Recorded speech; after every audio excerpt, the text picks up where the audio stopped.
A primavera está a chegar e com ela novos ritmos de leitura. Leia artigos de opinião e receba acesso antecipado a todos os episódios Podcast Plus. Acompanhe a atualidade ao minuto. Assine hoje o Observador com até 58% de desconto e habilite-se a ganhar uma tote bag e um voucher da Livraria Almedina. Tudo em observador.pt.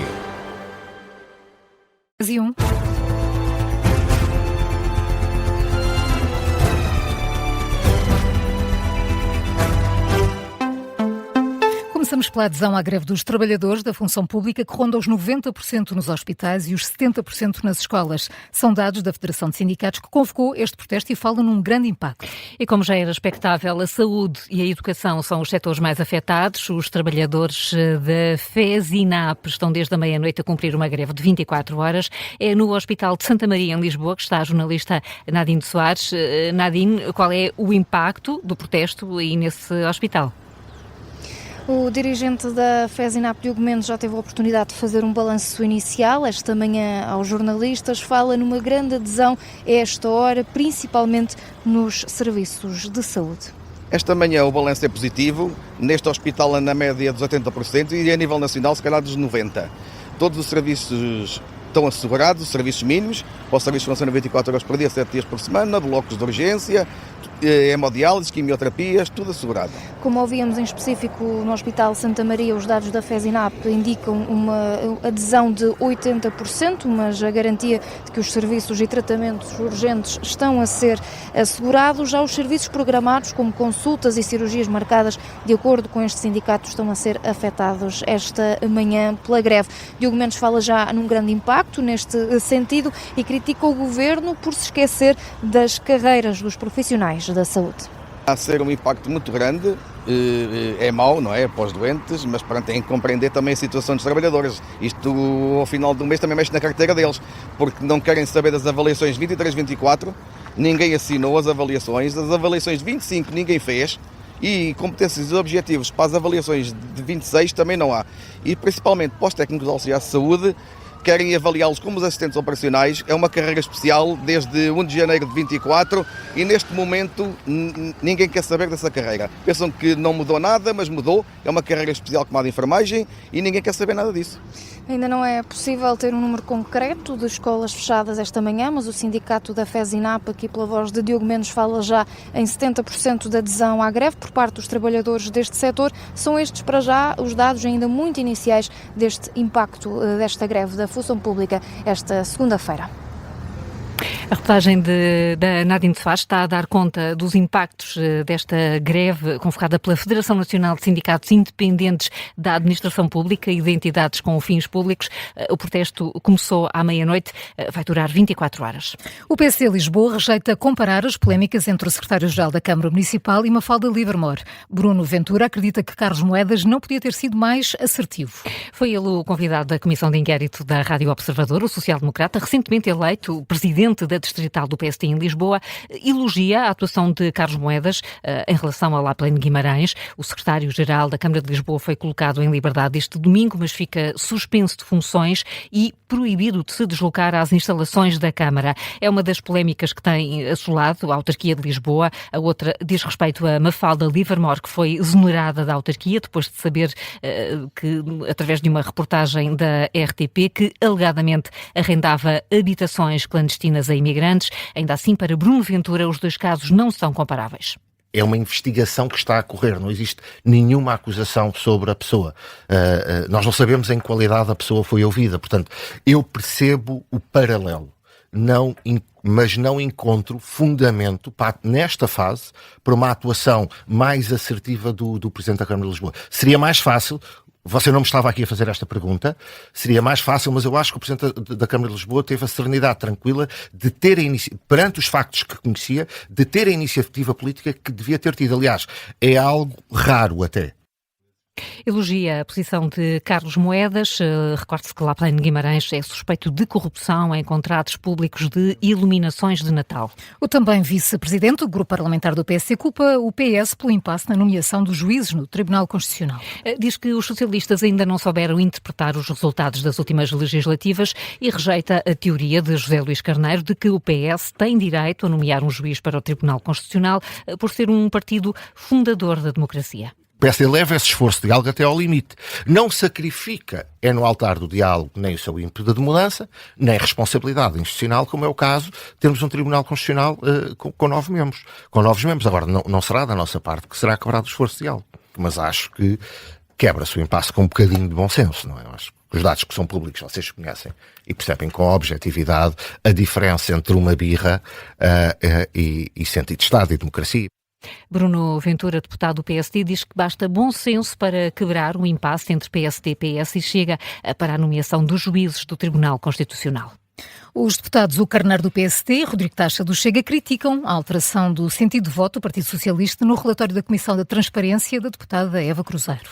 O documento em questão censura a deputada socialista por chamar racistas e xenófobos aos deputados do Chega. Os socialistas votaram a favor, mas ontem voltaram atrás na decisão. Em comunicado explicam que o erro foi causado pela rapidez da votação no final de uma reunião longa. O partido alega que confundiu o relatório, achava que estava a votar numa matéria que ilibava a deputada de qualquer violação. Apesar do agora voto contra do PS, o relatório foi aprovado com os votos do PSD e do Chega, e este foi o tema do explicador. O deputado do Chega, Rodrigo Taxa, considera que a alteração de voto do PS é uma falta de respeito. Encarei com estupefação esta badalada publicidade que o Partido Socialista agora vem fazendo, a dizer que se enganou, com desculpas até meio esfarrapadas, de que o assunto tinha sido levado à Comissão fora de horas e que o Partido Socialista nem sequer se tinha apercebido do que é que estava a votar. Bom, em primeiro lugar, se não se apercebeu, devia ter-se apercebido. Se chegaram atrasados, chegassem mais cedo.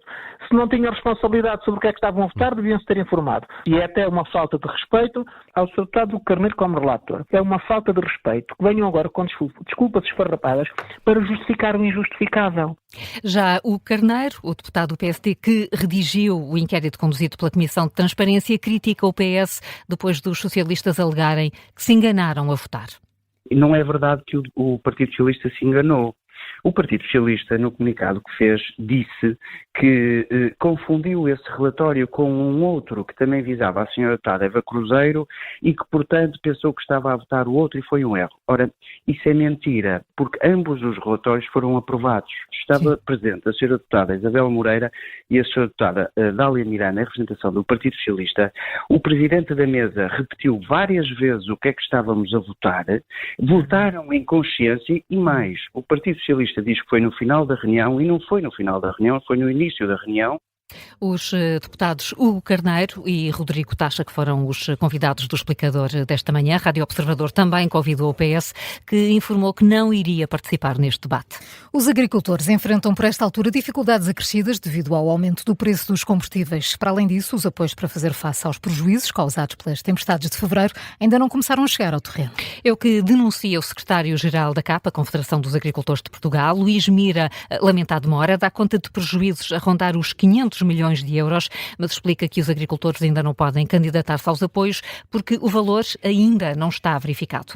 Quando existem as catástrofes, é rápida a comunicação a dizer que vai haver apoios e milhões e milhões.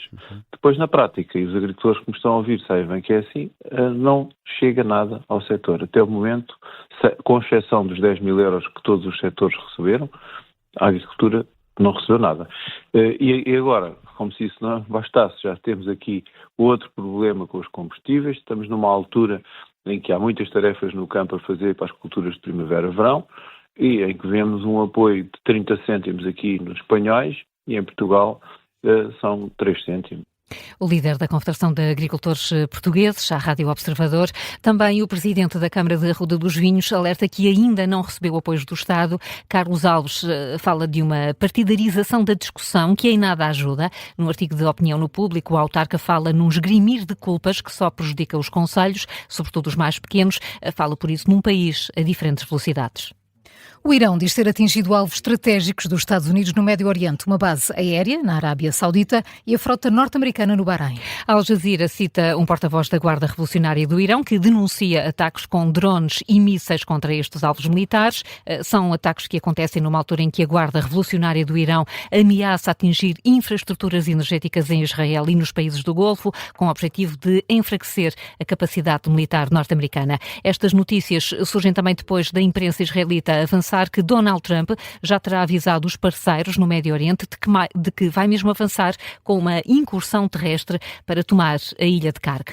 Os ataques têm diminuído o comércio de petróleo através do Estreito de Hormuz. Agora, a Agência Internacional de Energia admite também uma nova libertação de reservas. Para mitigar o aumento do preço dos combustíveis, há 2 semanas a agência anunciou a maior libertação de reservas de segurança da história, 400 milhões de barris de petróleo armazenados pelos países membros da agência, que foram libertados para o mercado. Esta manhã, o diretor executivo da agência admitiu fazer o mesmo, mas avisou que é preciso encontrar uma solução a longo prazo. The single most important solution to this problem is a solução mais importante neste momento é abrir o Estreito de Hormuz. É apenas 20% de todo o nosso estoque, mas se for necessário, podemos pôr mais petróleo nos mercados. Se for necessário. Mais uma vez, a nossa libertação de estoque pode dar conforto aos mercados, mas não é uma solução. Vai apenas ajudar a reduzir a dor da economia. Vamos ver, vamos avaliar os mercados, mas se for necessário, claro que o vamos fazer. If it is necessary, of course, we will do it. O diretor executivo da Agência Internacional de Energia admite ainda que a atual crise energética é mais grave que causada pela guerra na Ucrânia. Enquanto o Estreito de Hormuz continua fechado, o preço do gás natural na Europa subiu 3% para 61 euros por megawatt-hora. As principais bolsas europeias preparam-se para abrir hoje em forte queda, com perdas próximas dos 2%, acompanhando assim a tendência negativa na Ásia e com a subida dos preços do crudo.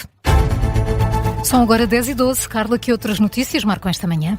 O Governo garante que o calendário de privatização da TAP não vai ter qualquer alteração, apesar da crise na aviação civil provocada pela guerra. As metas do Governo indicam que 49,9% do capital da TAP deve ser alienado até julho e o Ministro das Infraestruturas garante que o calendário continua igual. Mantém-se tudo como previsto, é o que afirma Miguel Pinteluz em declarações ao Jornal Económico. A esta hora começam as jornadas parlamentares do CDS no Parlamento, entre hoje e amanhã. Economia, Justiça e Família são os temas em debate.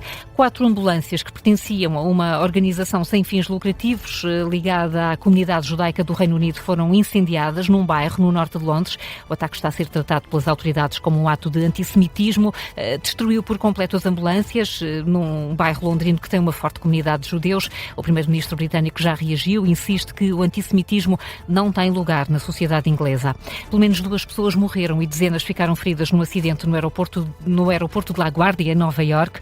O avião colidiu com uma viatura dos bombeiros na pista ao aterrar. As vítimas mortais são o piloto e o copiloto. Há ainda dezenas de feridos. O aeroporto está encerrado. As causas do acidente estão sob investigação. O Teatro da Trindade, em Lisboa, está a preparar um dia especial, precisamente para sexta-feira. É o dia em que se assinala o Dia Mundial do Teatro. Então, o que podemos contar nesse dia especial? Vamos lá ver. Das 2 às 4 da tarde é possível visitar partes do teatro que normalmente não estão acessíveis ao público e aquilo que fica sempre mais apetecível, peças gratuitas. No final do dia, Brokeback Mountain, e depois à noite o destaque é Gaivota, a peça que tem Alexandre Alencastre como protagonista. O limite de bilhetes são 2 por pessoa e podem ser levantados no dia a partir de 1 da tarde. E não dá para subir ao palco. Já que é um dia especial, eu gostava que me dessem a oportunidade, se me estão a ouvir. Qual Alexandre Alencastre? Não sozinho. Pode ser. Tu sozinho, um monólogo. Um monólogo Bruno Nogueira Amaral. Exato. Queres testar a tua popularidade, não é? Não quero testar o meu talento. Ok. Pronto. Apresentação. Feito. Está lançado o repto. Ok, eu sei, foi inesperado.